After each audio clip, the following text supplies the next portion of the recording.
여러분 혹시 요즘 이런 생각 해보신 적 없으십니까? 이 나이에 무슨 즐거움이 있나? 괜히 자식들한테 짐만 되는 것 같아. 예전에는 아무렇지 않던 하루가 왜 이렇게 길고 무겁지? 그런데 더 무서운 건 바로 이 마음을 많은 분들이 병이 아니라 성격 탓으로 넘긴다는 사실입니다. 안녕하세요. 100세 시대 건강길잡이입니다. 반드시 알아야 할 건강 이야기 꼭 기억해 두시고 지금부터 바꿔보시기 바랍니다. 나이 들어서 그런 거라고, 원래 늙으면 의욕이 없는 거라고, 혼자 있는 시간이 많으면 누구나 그렇게 되는 거라고 스스로를 설득합니다. 하지만 오늘 제가 가장 먼저 말씀드리고 싶은 건 이것입니다. 노후의 우울은 참고 견디는 성질의 문제가 아니라 분명히 살펴봐야 할 건강 문제일 수 있다는 점입니다. 세계보건기구와 미국 국립노화연구소, 미국 질병통제예방센터 모두 우울이 노화의 정상 과정은 아니라고 분명히 설명하고 있습니다. 특히 나이가 들수록 우울은 젊을 때와 다르게 얼굴을 바꿔 나타납니다. 젊은 사람처럼 대놓고 너무 슬프다라고 말하지 않는 경우가 많습니다. 대신 잠이 깨고 또 깨고 입맛이 뚝 떨어지고 몸 여기저기가 아픈데 검사에서는 큰 이상이 없고 사소한 말에도 괜히 서운하고 평소 하던 일도 귀찮고 사람 만나는 일이 점점 버겁게 느껴집니다. 본인은 나는 우울한 게 아니라 그냥 기운이 없다라고 말하지만 사실 그 기운 없음 속에 우울이 숨어 있는 경우가 적지 않습니다. 노년기 우울은 슬픔만이 아니라 무기력, 불면, 식욕 변화, 집중 저하, 이유 없는 통증 같은 모습으로도 나타날 수 있습니다. 왜 이런 일이 생길까요? 이유는 한 가지가 아닙니다. 퇴직 후 역할이 줄어들고 하루의 구조가 무너지고 배우자나 친구와의 이별을 겪고 몸은 예전 같지 않고 병원 약봉투는 점점 늘어나고 소득에 대한 불안은 커지고 세상은 너무 빨리 바뀝니다. 휴대전화 하나, 은행 앱 하나, 병원 예약 하나도 낯설게 느껴질 수 있습니다. 겉으로는 조용해 보여도 마음속에서는 나는 이제 사회에서 비켜난 사람인가라는 질문이 커집니다. 세계보건기구는 노년기 정신건강에 영향을 주는 큰 요인으로 상실, 신체질환, 기능 저하, 사회적 고립, 돌봄 부담과 학대를 제시하고 있습니다. 그래서 어떤 분들은 이렇게 말씀하십니다. 나는 죽고 싶다기보다 그냥 오래 살고 싶지 않다. 이 말은 가볍게 흘려들을 말이 아닙니다. 실제로 자살 위험 신호에는 희망이 없다고 느끼는 마음, 사라지고 싶다는 표현, 삶의 이유가 없다는 말이 포함됩니다. 이런 표현이 반복되거나 정리하듯 주변을 챙기거나 갑자기 모든 걸 포기한 듯한 태도를 보이면 가족도 본인도 그냥 넘기면 안 됩니다. 더 가슴 아픈 건 우리 사회에는 아직도 이런 시선이 남아있다는 겁니다. 먹고 사는 걱정 없는 나이에 뭐가 우울하냐. 손주도 보고 집도 있는데 왜 그러냐. 운동 좀 하면 괜찮아진다. 물론 햇볕을 쬐고 걷고 사람을 만나고 생활을 정돈하는 건 큰 도움이 됩니다. 하지만 우울이 깊어진 분에게 그것만으로 버티라고 하는 건 숨이 가쁜 사람에게 마음을 굳게 먹으라고 하는 말과 비슷할 수 있습니다. 우울은 의지 부족이 아니라 치료가 필요한 질환이 될 수 있고 심리치료와 약물치료 모두 효과적인 도움 방법으로 권고됩니다. 특히 가벼운 우울에는 심리치료가 우선 고려될 수 있고 중등도 이상에서는 약물치료와 병행하기도 합니다. 여기서 중요한 질문이 생깁니다. 그렇다면 어디까지가 그냥 외로운 마음이고 어디서부터는 치료를 받아야 하는 우울일까요? 많은 분들이 이런 선을 잘 모르십니다. 며칠 기분이 가라앉는 건 누구에게나 있습니다. 하지만 마음의 먹구름이 2주 이상 이어지고 예전엔 조금만 쉬면 회복되던 기운이 돌아오지 않고 식사와 잠과 일상 기능이 무너지고 사람 만나는 게 두렵고 귀찮아지고 스스로가 쓸모없다고 느끼는 날이 반복된다면 그때는 내가 약해서 그런가가 아니라 내 마음 건강을 점검할 때인가를 생각해야 합니다. 미국 국립정신건강연구소는 우울의 핵심 신호로 지속되는 우울감, 흥미상실, 수면과 식욕 변화, 피로, 집중 저하, 죄책감, 죽음에 대한 생각 등을 제시합니다. 그리고 노년기에는 우울이 몸과 삶 전체를 흔들 수 있습니다. 최근 국내 연구들에서도 노인 우울은 일상생활 기능 저하와 맞물려 나타날 수 있으며 우울이 있는 노인은 신체적 자립과 사회적 기능의 장애 위험이 더 높게 보고되었습니다. 우울은 단지 기분의 문제가 아니라 밥 먹는 힘, 씻는 힘, 밖에 나가는 힘, 사람과 연결되는 힘까지 무너뜨릴 수 있는 문제라는 뜻입니다. 그러니 오늘부터는 이 말을 꼭 기억해 주셨으면 합니다. 나는 나이 들어서 우울한 게 아니다. 내 마음이 지금 구조 요청을 보내고 있는 것일 수 있다. 아직 늦지 않았습니다. 지금 이 순간에도 회복은 시작될 수 있습니다. 그리고 많은 경우 회복의 출발점은 거창한 결심이 아니라 단 하나의 인정입니다. 내가 지금 힘들구나. 이 한마디가 시작입니다. 그런데 여기서 더 중요한 이야기가 남아 있습니다. 우울은 왜 어떤 분에게는 조용히 스며들고 어떤 분에게는 갑자기 무너지는 듯 찾아오는 걸까요? 그리고 가족들은 왜 늘 옆에 있으면서도 가장 늦게 눈치채는 걸까요? 그 이유를 알게 되면 여러분은 아마 지난 몇 달, 아니 몇 년의 시간을 다르게 보게 되실 겁니다. 아무 일도 없는 것처럼 보이는데 마음은 이미 무너지고 있었습니다. 우울은 언제나 눈물로만 오지 않습니다. 오히려 노후 우울증은 아주 조용하게 생활의 틈 사이로 들어오는 경우가 많습니다. 예를 들어보겠습니다. 남편을 먼저 보낸 70대 후반의 한 여성분이 계셨습니다. 처음 몇 달은 오히려 침착했습니다. 장례도 잘 치렀고 자녀들 앞에서도 담담했습니다. 주변에서는 어머님이 생각보다 강하시네라고 말했습니다. 그런데 진짜 문제는 그 다음부터였습니다. 아침에 일어나도 밥할 이유가 없었습니다. 혼자 먹는 식사는 자꾸 대충 넘어가고 텔레비전은 틀어만 놓고 대화는 줄고 전화벨이 울려도 받기 싫고 밤은 길어졌습니다. 슬픈 건 맞는데 우는 것조차 귀찮았습니다. 그렇게 몇 달이 지나자 몸무게가 빠지고 잠이 깨고 기억도 흐릿해지는 듯 했습니다. 가족은 그제야 병원으로 모셨고 그분은 진료실에서 처음으로 이렇게 말했습니다. 외로운 줄만 알았는데 나는 이미 많이 가라앉아 있었네요. 이런 일이 드문 게 아닙니다. 국립노화연구소는 노년기 우울이 사랑하는 사람의 상실, 만성질환, 통증, 기능 저하, 고립감과 연결되어 나타날 수 있다고 설명합니다. 또 우울과 치매, 수면 문제, 만성질환의 증상이 서로 겹치거나 영향을 주기도 해서 더 늦게 발견되기도 합니다. 특히 노년기 우울을 더 어렵게 만드는 건 몸의 병과 마음의 병이 자꾸 서로의 가면을 쓰고 나타난다는 점입니다.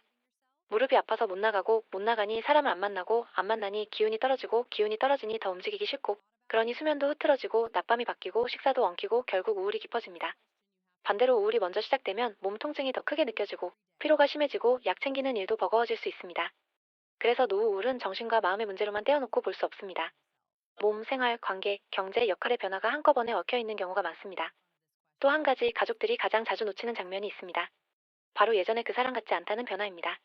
원래 깔끔하던 분이 씻는 걸 귀찮아하고 늘 먼저 전화하던 분이 연락을 끊고 손주 얘기만 하면 눈이 반짝이던 분이 무덤덤해지고 작은 일에도 짜증이 늘고 이상하게 자꾸 아프다고 하면서도 병원은 가기 싫어합니다. 가족은 흔히 이것을 고집이나 성격 변화 혹은 단순한 노쇠로 받아들입니다. 하지만 이런 변화는 우울의 언어일 수 있습니다. 특히 사는 재미가 없다, 내가 없어도 똑같다, 이제 할 만큼 했다 같은 말은 그냥 푸념처럼 보여도 위험 신호가 될 수 있습니다. 자살 위험 신호에는 절망감, 고립, 삶의 의미 상실을 드러내는 말과 행동 변화가 포함됩니다. 그렇다면 왜 노후에는 이런 마음이 더 깊어지기 쉬울까요? 답은 단순하지 않지만 크게 보면 세 가지 축이 있습니다. 첫째는 역할의 상실입니다. 평생 누군가의 가장이었고, 누군가의 책임자였고, 누군가에게 꼭 필요한 사람이었는데, 어느 날부터 쉬셔도 됩니다라는 말을 듣습니다.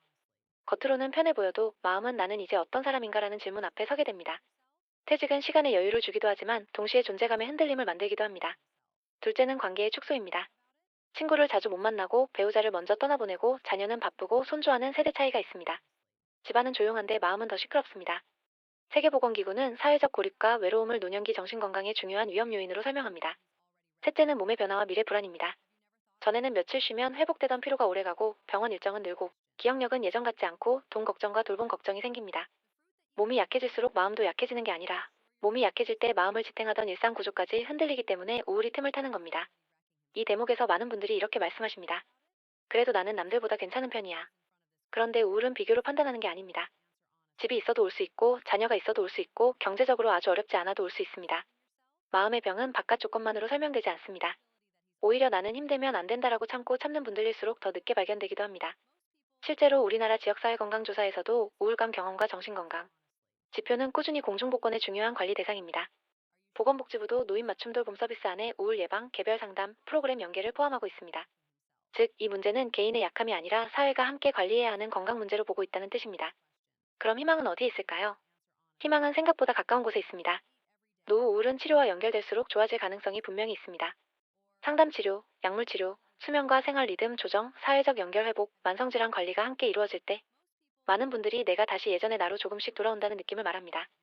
우울은 숨기는 시간이 길수록 깊어질 수 있지만 도움을 받기 시작하면 좋아질 수 있는 질환입니다. 하지만 여기서 또 하나의 벽이 있습니다. 바로 치료를 시작하는 용기입니다. 정신건강의학과에 가는 걸 두려워하는 분들이 많습니다. 내가 미친 사람으로 보이면 어떡하나? 약 먹으면 평생 끊지 못하는 거 아닌가? 동네 사람 알게 되면 창피하다. 이런 걱정 때문에 시간을 놓칩니다. 그러나 우울 치료는 숨길 일이 아니라 혈압이나 당뇨를 치료하듯 내 몸과 마음의 균형을 회복하는 과정입니다. 그리고 항우울제는 모든 사람이 평생 먹는 약이 아니며 상태에 따라 의료진이 기간과 용량을 조절합니다. 무엇보다 약만이 답도 아니고 상담과 생활 조정, 가족의 이해가 함께 갈 때 회복의 폭이 더 커질 수 있습니다. 이제부터 중요한 질문 하나를 남겨두고 싶습니다. 정말 회복은 가능한 걸까요? 오랫동안 굳어버린 마음이 다시 움직일 수 있을까요? 아침이 무서운 사람이 다시 아침을 기다릴 수 있을까요? 많은 분들이 여기서 조용히 고개를 떨구십니다. 이 나이에 뭘 바꾸겠어. 그런데 바로 그 지점에서 우리가 꼭 들어야 할 마지막 이야기가 있습니다. 우울에서 벗어나는 현실적인 시작, 가족이 도울 수 있는 방법, 그리고 지금 당장 해야 할 가장 중요한 행동을 말씀드리겠습니다. 그리고 그 마지막 이야기 속에 여러분이 오늘 가장 듣고 싶었던 답이 들어있습니다. 다시 살아보고 싶다는 마음은 생각보다 작은 데서 시작됩니다. 우울에서 회복된 분들의 이야기를 들어보면 의외로 시작은 거창하지 않았습니다. 어떤 분은 아침에 커튼을 열기 시작한 것이 시작이었고, 어떤 분은 일주일에 한 번 동네 복지관에 나간 것이 시작이었고, 어떤 분은 병원 진료실에서 사실은 하나도 괜찮지 않습니다 라고 처음 말한 것이 시작이었습니다. 회복은 어느 날 갑자기 밝아지는 일이 아닙니다. 깊은 물속에서 단번에 뛰쳐나오는 게 아니라 발이 닿는 곳을 하나씩 확인하며 올라오는 일에 가깝습니다. 먼저 꼭 말씀드리고 싶은 건 이것입니다. 혼자서만 버티지 마십시오. 국립노화연구소와 세계보건기구는 우울 증상이 있을 때 의료진과 상의하고 사회적 연결과 지지체계를 유지하는 것이 중요하다고 강조합니다. 특히 노년기에는 혼자 참고 버티는 시간이 길수록 상태가 더 악화될 수 있습니다. 가족에게 말하기 어렵다면 동네 정신건강복지센터, 주치의, 보건소, 노인복지관 또는 상담창구에 먼저 연결되는 것만으로도 길이 열립니다. 우리나라에서도 자살 예방 상담전화 109와 정신건강위기 상담전화 1577-0199 같은 공적 상담 창구가 운영되고 있습니다. 그 다음으로는 생활의 리듬을 다시 세우는 일이 중요합니다. 우울은 시간을 무너뜨립니다. 밤과 낮이 바뀌고 식사 시간이 흐트러지고 며칠째 씻지 않아도 상관없어지고 바깥 세상과의 연결이 끊깁니다. 그래서 회복의 첫 단계는 감정을 억지로 바꾸는 것이 아니라 생활의 틀을 다시 만드는 것입니다.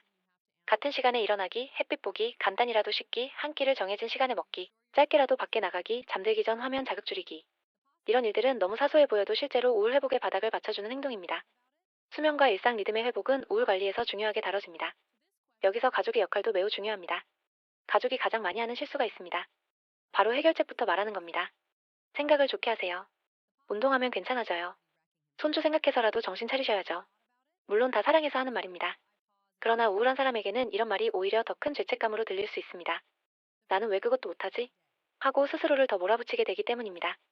가족에게 더 필요한 태도는 훈계보다 관찰이고 조언보다 동행입니다. 요즘 잠은 어떠세요? 예전보다 밥맛이 많이 떨어지신 것 같아요. 혼자 견디지 말고 같이 가요. 이런 말이 훨씬 도움이 됩니다. 정신건강 위기 대응에서는 공감, 경청, 전문 도움 연결이 핵심입니다. 약물 치료에 대한 오해도 조금 풀고 가야 합니다. 어르신들 가운데 약 먹으면 더 멍해지는 것 아니냐, 중독되는 것 아니냐 걱정하시는 분들이 많습니다. 하지만 항우울제는 의료진이 상태와 다른 질환, 복용 중인 약을 함께 고려해 조절합니다. 노년기에는 특히 부작용과 상호작용을 더 세심하게 보면서 치료합니다. 약이 필요한 분에게 적절히 쓰이는 약은 마음을 무디게 만드는 게 아니라 너무 깊게 가라앉은 상태에서 다시 일상을 회복할 수 있도록 돕는 도구가 될 수 있습니다. 물론 모든 분에게 약이 같은 방식으로 필요한 것은 아니기 때문에 스스로 끊거나 참는 대신 전문가와 상의하는 것이 가장 안전합니다. 그리고 꼭 기억해야 할 것이 하나 더 있습니다. 노후 우울은 종종 치매와 헷갈릴 수 있다는 점입니다. 기억이 떨어진 것 같고 말수가 줄고 집중이 안 되고 표정이 어두워지면 가족은 겁부터 납니다. 하지만 우울 때문에 기억과 집중이 떨어져 보일 수도 있고 반대로 인지 저하가 우울을 동반할 수도 있습니다. 그래서 나이 들어 원래 그래라고 넘기지 말고 평가를 받아보는 게 중요합니다. 우울과 인지 기능, 만성 질환은 서로 영향을 주기 때문에 조기 평가가 도움이 됩니다. 이쯤에서 다시 처음의 질문으로 돌아가 보겠습니다. 다시 살아보고 싶다는 마음이 정말 돌아올 수 있나요? 네, 돌아올 수 있습니다. 단 저절로 돌아오기만 기다려서는 안 됩니다. 기다림보다 필요한 건 연결입니다. 사람과 연결되고 치료와 연결되고 생활과 다시 연결되어야 합니다. 오늘 한 끼를 제대로 먹는 것, 오늘 햇빛을 10분이라도 보는 것, 오늘 누군가에게 먼저 전화해보는 것, 오늘 병원 예약을 잡는 것. 이런 작은 행동이 쌓이면서 마음은 다시 바닥을 딛기 시작합니다. 건강 노화를 위해서는 신체 건강뿐 아니라 정신 건강과 사회적 활동 유지가 중요하다는 점도 질병관리청에서 강조하고 있습니다. 그리고 아주 중요합니다. 만약 본인이나 가족이 반복해서 죽고 싶다, 없어지고 싶다, 살 이유가 없다는 말을 하거나 유서처럼 정리하는 행동을 보이거나 갑자기 모든 걸 포기한 듯 보인다면 혼자 판단하지 마십시오. 곧바로 주변 보호자와 의료진, 지역 정신건강복지센터 또는 자살 예방상담 전화 109 같은 즉시 도움 창구에 연결해야 합니다. 위기 신호는 기다려보는 대상이 아니라 바로 반응해야 하는 신호입니다. 여러분, 노후의 우울은 부끄러운 것이 아닙니다. 오히려 너무 오래 참고 버틴 삶의 흔적일 수 있습니다. 평생 가족을 위해 버티고 책임지고 견디며 살아오신 분들에게 마음이 먼저 지쳐버리는 순간이 오는 건 이상한 일이 아닙니다. 중요한 건 그때 스스로에게 이렇게 말해주는 것입니다. 나는 약한 사람이 아니라 지금 돌봄이 필요한 사람이다. 오늘 이 영상을 듣고 계신 분이 본인일 수도 있고 부모님이 떠오르는 자녀분일 수도 있습니다. 어느 쪽이든 저는 이 말을 꼭 전하고 싶습니다. 늦지 않았습니다. 말을 꺼내는 순간부터 치료는 시작될 수 있습니다. 외면을 멈추는 순간부터 회복은 시작될 수 있습니다. 그리고 살아갈 이유는 거창한 데서 다시 생기는 것이 아니라 대개 아주 작은 일상에서 다시 피어납니다. 아침 햇살이 조금 덜 낯설어지는 것, 밥 한 숟가락이 다시 넘어가는 것, 전화벨이 울릴 때 받아볼 마음이 생기는 것, 그것이 회복입니다. 그것이 다시 사는 힘입니다. 부디 오늘은 그냥 넘기지 마십시오. 나이 탓으로, 성격 탓으로, 세월 탓으로 덮어두지 마십시오.